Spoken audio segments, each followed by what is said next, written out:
Hello बच्चों, so the question says the coefficients of the three consecutive terms of 1 plus x की power n plus 5 are in the ratio 5 ratio 10 ratio 14, then the n is हमारे पास consecutive मतलब एक के बाद एक, so terms हमारे पास के कौन कौन सी आ जाएंगी consecutive terms of coefficient of consecutive terms। तो coefficient की क्या values होते हैं n प्लस 5 हमारे पास एन सी आर होता है। आर सपोज यहाँ पर एक आर माइनस वन ले ले, एक हम एन प्लस 5 सी आर ले लेते हैं और एक टर्म ले लेते हैं n plus 5 C r plus one because consecutive है, राइट। तो हमें क्या गिवन है कि r in the ratio 5 ratio 10 ratio 14, so they are in the ratio of 5 ratio, so first two, these two will be in the ratio of 5 ratio 10, so what I can write is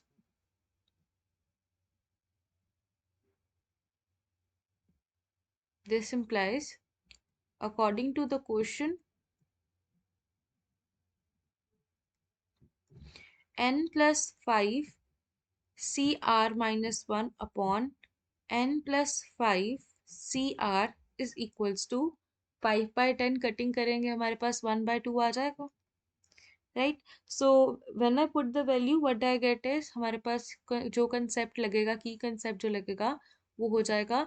अब N C R equal किसके होता है, n factorial upon n minus r factorial times r factorial. So I'll put the value over here. So this implies n minus 5 का factorial, n plus 5 का factorial upon n minus r in the sense n plus 5, n plus 5 minus r minus 1 minus minus plus.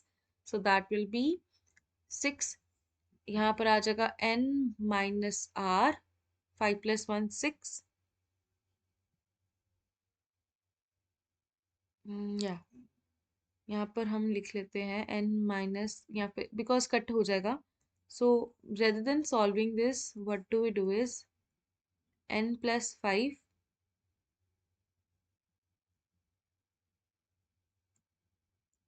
Minus r minus 1,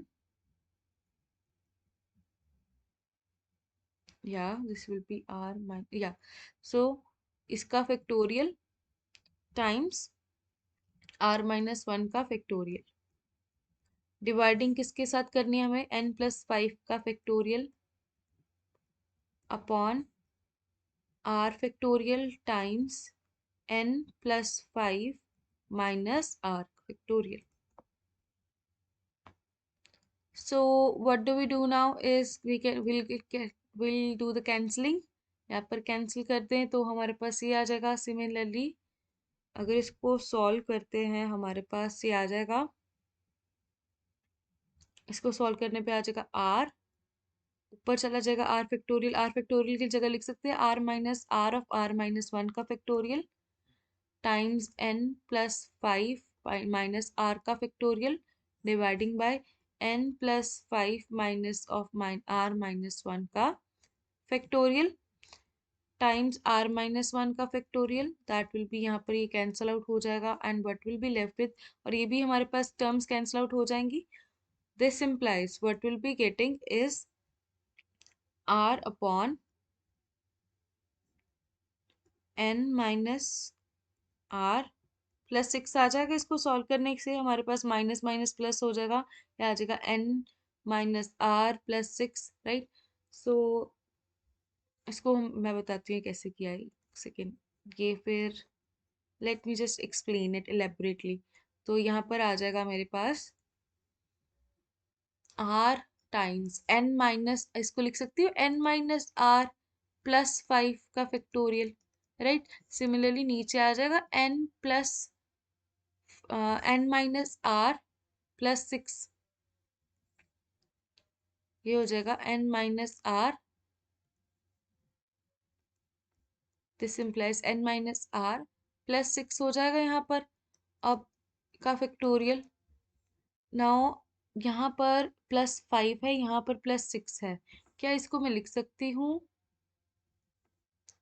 factorial को, अगर मेरे को open up करना हो तो मैं यहाँ पर लिख सकती हूँ इसको, प्लस 6 था ना, 6 यहाँ पर as it is n minus r +5 का फैक्टोरियल आ जाएगा यहाँ पर, इससे एक टर्म पहले होती है ना फैक्टोरियल में, तो ये कैंसिल आउट हो जाएगा।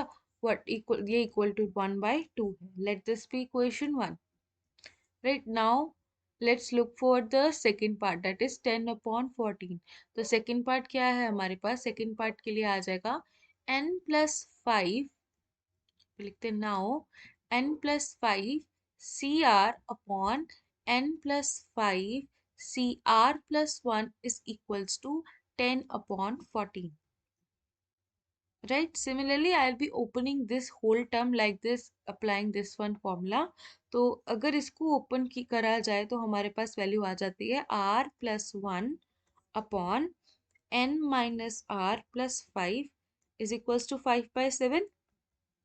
Right, so I'll do the cross multiplying, and what do I get is 12R is equals to 5n plus 18. Let this be equation 2. So what do we do is we'll put value of equation 1 and equation 2, using putting equation 1 in equation 2. अब equation 1 को थोड़ा simplify करें तो हमारे पास आ जाएगा, are की value आ जाएगी यहाँ पर, क्रॉस मल्टीप्लाई करने से आ जाएगी n+6/2 3 सॉरी।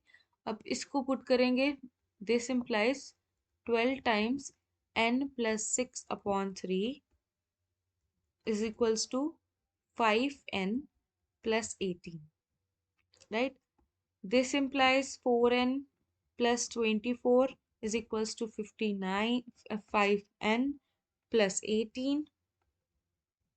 राइट, अब इसको हम एनुअली टर्म्स को एक साइड पे और कांस्टेंट टर्म्स को एक साइड पे ले आए, ये आ जाएगा 5n-4n इज इक्वल्स टू 6. सो हम इसको लिख सकते हैं n is equals to 6. Right, so I just write n is equals to 6.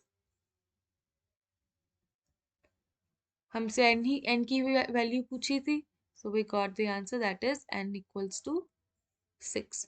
So what did we do in this question? सबसे पहले हमने वैल्यूज लिखी उसकी कॉन्जिक्यूटिव लेट की वैल्यूज को, फिर उसके बाद हमने क्या किया, अकॉर्डिंग टू क्वेश्चन जो गिवन था उसको सिंप्लीफाई किया using this formula. Right, using this formula we simplified this term and this term over here.